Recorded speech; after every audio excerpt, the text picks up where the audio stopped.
For our new Rimworld series, I thought it'd be really fun to play as a group of mole people. You know, kind of like the creatures from the movie The Descent from 2005, the one where the ladies go spelunking and try to escape with their lives.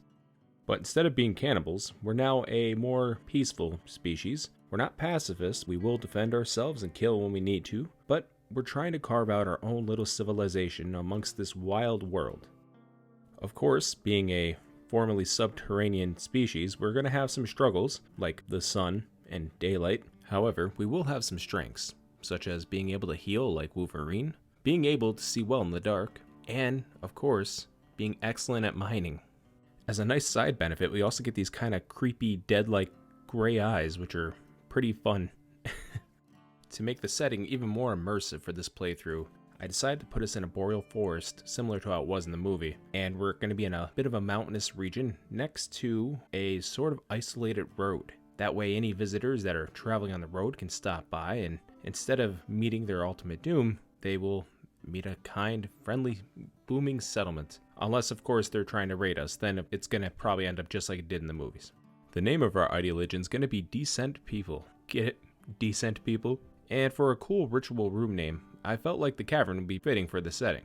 I also chose as a symbol to go with this little mountain-looking face thing, like we're the people in the mountain, the people from beneath the peaks, something like that. We're good, decent people. We believe in this goddess that the game generated for us called Nagubust, and I thought it was a cool sounding name, so I went with it. And Nagubust is the goddess of creation. For the memes, we went with Collectivist. I felt like Collectivist would be the most fitting for our people, since we'd have to work together a lot in order to survive underground for so long. We also went with Darkness, of course, just makes sense, and Tunneler, because, again, it just makes sense. We love the dark and we love to tunnel. That is the way of our people.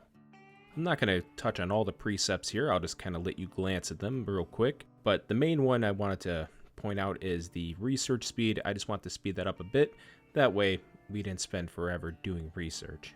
And for the relics, I chose things that I felt like the decent people would find underground from different people who had visited their little national park area over the years. So a hunting rifle, which would have been either taken off of one of their victims or had fallen down one of the crevices, or is it crevasses? And then also a horn, because it just makes sense that they would have horns lying around from all the bones that collect over time. And a harmony box. I pictured would just be a random like FedEx box or UPS box that they would eventually come in contact with somewhere in the woods. Some kind of weird cardboard box that they would idolize.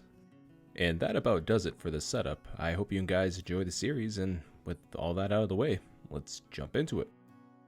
Welcome to the Boreal Forest. We're doing a tribal start under Cassandra Classic and with a Strive to Survive difficulty. So first things first, in this very violent world, we gotta make sure our colonists are set up correctly and given the best tools in order to survive. Salamander's our best shot, by far, and he has a passion for shooting and melee, so we're gonna go ahead and hook him up with the Pila, since that weapon is useful in both melee and ranged. Spider's our next best shot, though it's not saying much because she only has a 1, but she is passionate about it, so I appreciate her enthusiasm.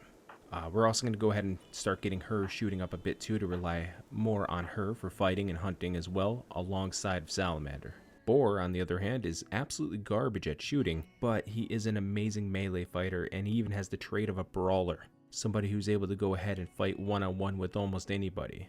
So we're going to go ahead and make sure that he has our best melee weapon, which for now is going to be the Equa, the Steel Equa. I think that's how you pronounce that.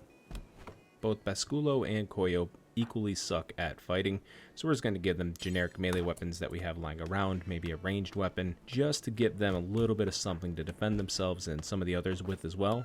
But they're really here more so as a backbone or support role for the colony, to really, they're like the bards in a D&D group. Our tribe also has a couple animal companions as well. We have Asia, the female yak. There's also Ren, the male stallion. And then we have Sneak. Sneak is a great name for a cat, and I'm pretty happy that Sneak's part of our group here. We're going to order our colonists to start mining right over here. The nice thing about having a group full of descendants is that they're all great at mining, so it doesn't matter who's assigned to it. I believe Basculo is our best miner by far, but they're all really, really skilled at it, and they're all passionate about it too, which is nice. We're going to go ahead and start building a wall. We're going to start here at the southern end as a nice little area to seal off. That we can keep any kind of animals like wargs and wolves and things like that out, and also raiders, of course. And really, we want to also create a large area to grow crops in safely and a place to pen in our animals, run in Asia. That way they have a place to graze and be raised properly and safely, of course. For a group of individuals that have spent their lives underground, they're all really good at building wooden things, I guess in order to support the tunnels that they were living in. And luckily for us, on this first day, it's been raining for almost the majority of it, so they're not really unhappy about the sunlight or anything, because they're not really in the sunlight. It's actually kind of nice. They are kind of upset about being wet, but I'll take that over sunlight sensitivity any day. Pasculo and Spider have started construction on the northern wall now. This will help keep our farming area safe. They work well together and chatted up quite a bit. Let's see, Spider Basculo chatted about practicing chess and had thoughts about meaning of life with Basculo. That's great. And then Koyo and Basculo chatted about taming cobras. And Koyo is currently working on making our first official underground room. We'll probably make it some kind of living room or, dining room area for our colonists. This is what I love about our colony, is the fact that all the pawns love to mine. And so now they could just work as a little ant colony. Normally a mining thing like this would take quite some time, but these guys are just tearing it up. And they're so social with each other as well. Koyo quipped about pets with Salamander, Basculo and Salamander chatted about cleaning, and Salamander told a joke about botched surgeries to Koyo. They love talking and mining. They're like dwarves. I think it's really a dwarf colony.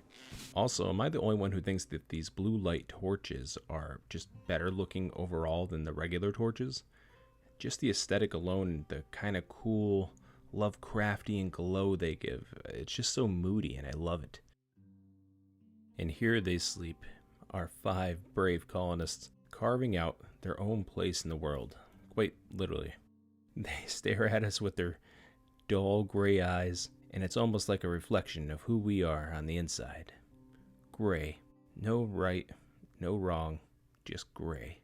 This large pen area that we set up for Ren in Asia should provide plenty of nutrition, at least for a while, until it snows. First, we're going to have to figure out a solution for that, but until then, this should suffice. We'll start off our farming area by planting some rice. That way both the colonists and the animals can eat that.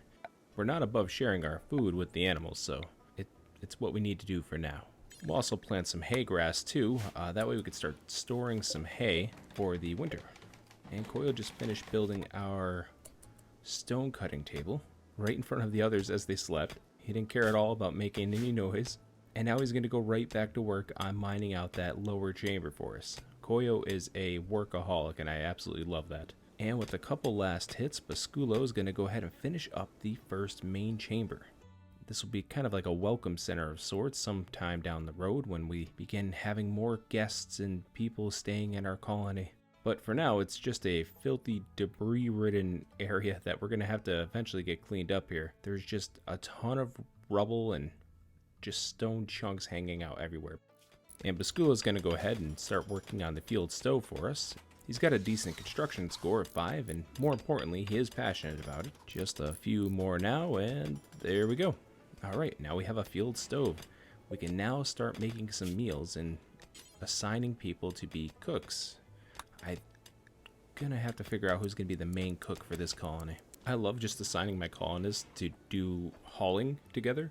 They're just a colony of ants moving in a line that move back and forth, piling stuff and then taking stuff out, piling stuff and taking stuff out. It's very satisfying to watch as they move into the stockpile zone, drop things off, and take things back out into the dumping zone.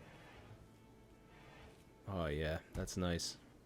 Look at the efficiency. Everyone knows their job. And while the others are doing a majority of the hauling, Boar over here is doing a bunch of planting. She's awesome at knocking out all this farming area. She's pretty much been doing this on her own and just doing a great job. Great job, Boar. And Boar and Spider talked about crazy boom rats together.